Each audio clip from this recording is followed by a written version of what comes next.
Hey, it's Family Matters finally. Uh, Yeah, man. Dallas is coming off storms. I've been traveling, all kinds of different things, but last week I didn't even have the internet. So even though I was traveling, it would have been tough to have Family Matters anyway. But so the good thing about Texas and Dallas especially is that you get one storm system that really comes through 1 week to 2 weeks, and then you're basically done, and then you fry the rest of the year. So the good thing is we won't have rain for the rest of the year. So knock on wood. So anyway, but anyway, here we are. Kevin Petersen, how are you doing? Another day in paradise here in Florida. We've transitioned out of our brief spring into hi, it's 90 degrees and massive humidity, and oh yeah, by the way, you live in Florida. You know what's coming? It's the old hurricane season, but yeah, 95 today, and what's the humidity action? Yeah, 58%. So that's kind of low. Yeah, no, the hurricane season started this week. Oh, dude. Anyway, so if you have a place on the coast, you get freaked out. So anyway, we're just gonna have to trust God, whatever. But how's it going? Any burning desire? Anything on your mind? No, nothing exciting going on over here. So, I doubt that, Kevin. You are the picture of excitement. So I want to kind of kick off, and so we're going to kind of go broad because we've had several questions actually. We're backlogged, and so all right. Like typical, we always get kind of themes, and so there's a lot of questions, particularly around the children, and so we're going to kind of cut it up, and you can go kind of in any directions, but we've had questions, pertaining to, to have a loved one, daughter, whatever, that is actively using, that is, has children or is expecting children, when do you step in for the sake of the children, or if they're pregnant, all this other stuff. Like, you can take it any which way. They're looking for when children are involved, what's kind of rule of thumb, or how do you really kind of step in when children are involved? When children are we talking about someone who has children or children that are struggling? Yeah, well, there's the main question is, when you have, this one, we have one that's currently pregnant and actively using. Okay. And mom and dad are worried about, obviously, the sake of their child and then their grandchild.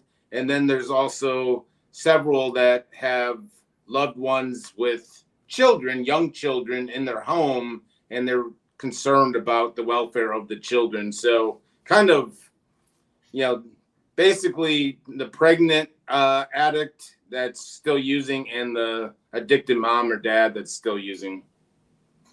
Got it. Okay, now I understand. Okay, so let's take the person who's pregnant. So you may not like my response, not you, but the people that asked. You need to turn that one into Child and Family Services, because by law, like for me, if I was seeing that person as a client, I would have to turn them in. I'm about 99% sure of that.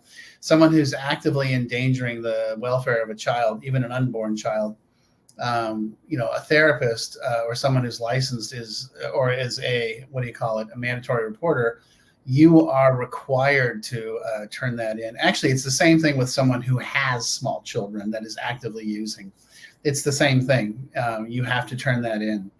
And there's really, for me, we'll talk about professionals and non-professionals, but for professionals, it's not optional. That's an automatic, and that's also a career killer if you don't. And it's one of those things where I was just talking to my wife about this. So I was fortunate enough to spend 3 years working at a community mental health facility where they trained the hell out of us on all contingencies and everything there was to be trained on, so that when things like this came up, they were like, you don't even have to think, this is the answer, you know. And so I would just automatically do that. And I see a lot of people that are professionals in my industry, you know, therapy or whatever, who don't have that background or don't have that training. And they're like, oh, well, I don't want to lose the client. I don't want to make them angry. And what if they get mad at me? And I'm like, no. None of that crap matters.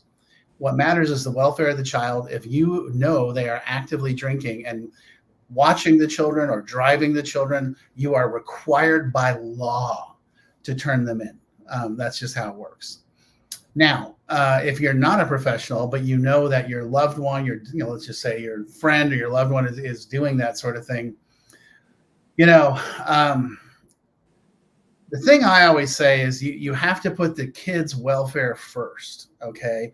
So not your relationship with the person, not the person. You need to put the kids' welfare first. So, and the thing I also always like to tell people is, so let's think about this. So let's say the worst possible thing happens. You know, there's a car accident or something happens to the kids because of the person's use of substance abuse. And you knew. How are you going to feel about that? You know, where are you going to go with that? And so again, my thing is, ultimately, I would say, go to the person and say, hey, you're my friend. I love you. I'm really worried about your kids. This is really scaring me. And we need to talk about what we got going on here and what this looks like. And if you basically get the, you know, F you, mind your own business, it's like, okay, well, then I'm going to, call child services and be like, hey, this person is drunk 24/7 or high or whatever, and they have these kids and these kids are not being tended to. And unfortunately, that's the only way to resolve that situation. And I know that sounds harsh and overbearing, and people are like, whoa, I don't want to get in. It's like, okay, wait a minute. You just said you were worried about the kids. So either you're worried about the kids or you're not worried about the kids. It's one or the other. There's no in between. So that's kind of the clear-cut answer that's required by law. It's a tough situation. I mean, anyway, and then the flip side of this is there's a positive spin on this. And so I kind of want to wrap up the children with a positive spin. We got a really good question that I will let you have is, so we have a mom that is writing in. It's a long email. So basically she does not really have much of a relationship with her daughter due to the daughter's kind of substance abuse or drug addiction. So her daughter is now celebrating 1 year sober. They talk somewhat on and off, but the daughter has reached out to the mom about coming to birthday night to celebrate her 1 year sobriety. And the daughter has asked the mom to speak for her at birthday night. The mom wants to know, what does that mean? And what exactly should she say? Well, that's a great question. And it's a big moment too. And yeah. It's a positive one. So, it's huge. I mean, absolutely 100%, no questions asked, absolutely massively huge. And that is something that I've done. You know, I've never had my parents speak. That never would occur to me. But, you know, I definitely had my parents come, you know, and it was very overwhelming and very emotional. I mean, especially in the beginning, you know, and I mean, let's be honest. I didn't think I was going to get to a year. I mean, I certainly didn't think I was going to get to 5, you know. I was like, what? How did that happen? You know, I mean, I just figured, you know, I'd do as best I could. Because, I mean, let's be honest. I never succeeded in anything that I tried or started. I mean, I was always blowing that shit up. And so then what should she say? You should tell her, I mean, tell her you're proud. Tell her how grateful you are. Tell her you're glad she's not dead. I have a friend actually in Texas, Katie, who says her dad, who was a Marine drill sergeant and a cop, after she got sober, one day looked at her and said, you know, I wouldn't have worried about you so much if I realized you were going to turn out so well. And she said that was like the most gut-wrenching. Wow. I know. She was like, I'm so sorry. And he's like, it's okay. He wasn't trying to criticize her. He was just like, you put me through the fucking ringer as a kid, and look at you. Here you are. She's great. She's an amazing person. And I was just like, damn. But as the kid, I mean, the stuff we put our families through is just, it's like we were talking about earlier. It's like a hurricane, man. I mean, we just blow in and destroy shit and blow shit up and walk away like, whoa, whatever, and it freaks the family out. I mean, it literally freaks them out to the point where they're just waiting. My mom said she was always waiting for the phone call. And she's like, and I was going to hope that it was you're in jail, not the hospital or worse. But they're all, I mean, they literally all sit around waiting for the phone call. And I get it. I totally understand that. So, I would just, as the mom, I mean, for me, I would be like, hey, I'm just happy you're alive, and I'm proud of everything you've done, and I love you. And that's all you got to say. That's all. You don't have to get into anything like, this isn't family therapy. Yeah. Yeah. It's a big moment. And I mean, just keep it simple. Probably my mom, I did have my mom do one, and she wrote a long letter, but I probably wouldn't do. My mom does everything big, but anyway, just tell her this is but this is a moment about, I just concentrated on, they didn't really have much of a relationship, and now for the daughter to reach out to the mom, I mean, that's just we talk about, kids in trouble and calling CPS, and this is the other side of kind of recovery and people doing their own work and kind of coming together. And this is what people doing their own work. I mean, this is what you preach about. Like, this is the coming together of the family after the storm, which is what we want. So, right. Exactly. So, and maybe this is an opportunity to make the relationship better and to get to a space where you start addressing, hey, I'm really proud of you, but I kind of feel like we need to talk about and there's nothing wrong with that.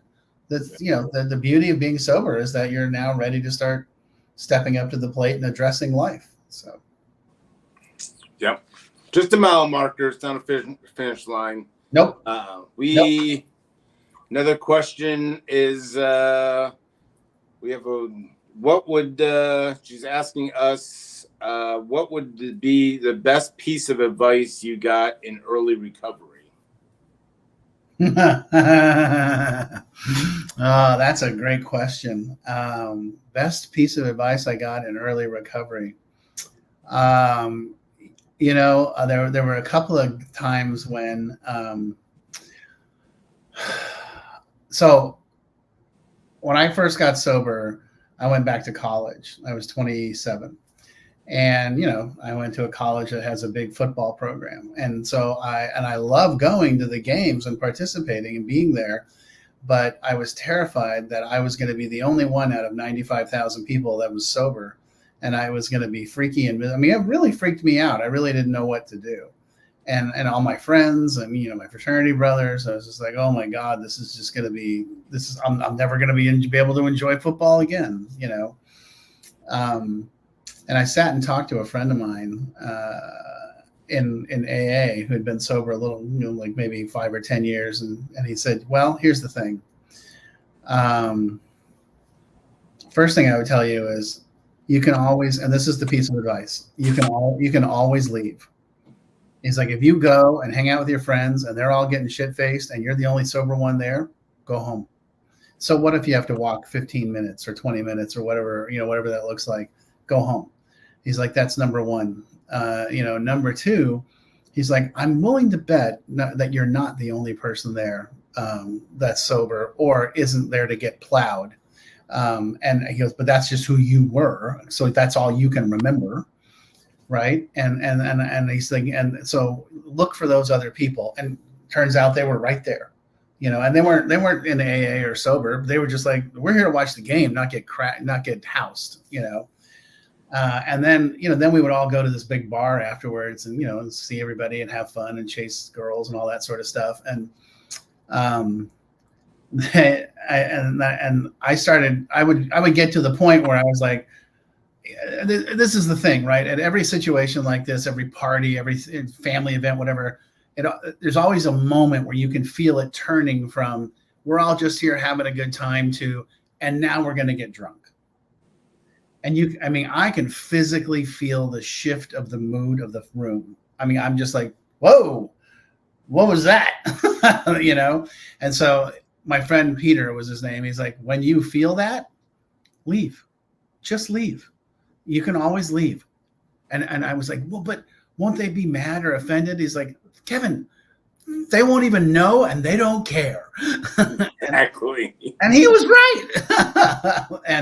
And then the really fascinating thing is I would be like, okay, I'm going to roll. And the people that weren't all drunk and crazy were like, well, wait a minute, where are you going? And I was like, well, I think I'm going to get some dinner. They're like, let's go. Yeah. And so it turned out that I wasn't alone. But by standing up for myself and doing what I wanted to do and saying, I'm just going to go, I got, that was the best piece of advice I got was, oh yeah, if you don't want to be there, just leave.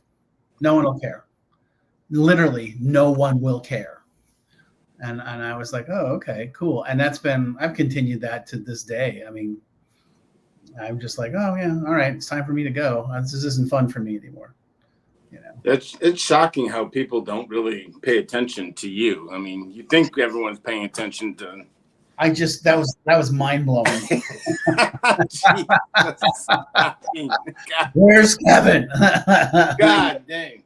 Yeah, much like you. I think the best someone ever told is simple. Just show up, and it's like, and I've taken that as master the art of showing up, and then always have a plan in early recovery. Someone else always said, like, have a plan, show up, yeah, but have a plan, like in early recovery. Like if it gets overwhelmed, pick up the phone, or have a plan to, like you said, like leave, or have an exit strategy. If your motives are clean, you can go anywhere you want. But if your mind starts wandering, or people starting to get drunk or whatever, then have an exit strategy or someone to call. So yeah, you can go anywhere. Like I had this, early in my recovery, thought that there was like half the world would be cut off to me. Like I wouldn't be able to go to like half the places. Like, I guess I could only go to, and that's, thankfully, like I can go anywhere I want, clean motives. But, yeah, like you said, there's a lot of places like I probably don't want to go. And if I do go, like I go early, and like you do feel that. I know exactly what you were saying. You feel that moment where it's like, all right, this is a good time to leave, because you have that people like, oh, the people that are just there for fun, they're all starting to leave. And then the people that are there to stay and probably get a little crazy, you have that shift. And then you just see the parting of the sea. People leave and people stay to the bar. So I'm always used to be the one that stayed at the bar. Now I'm just I'm getting out of here. So. No. Yeah, absolutely. Yeah. All righty, last one. We have a mom and dad. So their son they're uncertain whether he's using or something, but he's in another state. But so the question is, they have a family wedding, and they're curious. I think they're trying to talk themselves into not inviting, but it's a 20-something-year-old son. They're wanting to know if we should invite the son, but they're uncertain if the son is actively using. Then there's nothing that says like he's going to create drama. The story. So. Oh yeah. Should we invite him, or should there be rules? Like I just know, like the mom says, I just know that if he does come, I'm not going to enjoy it one bit, because I'll always have my the story. Yeah, I was that guy. and here's how my family resolved it. They were really clear. They're like, we love you, but if you're going to come, you got to be sober. And if you're not, then we're going to ask you to leave, and then we'll make you leave. They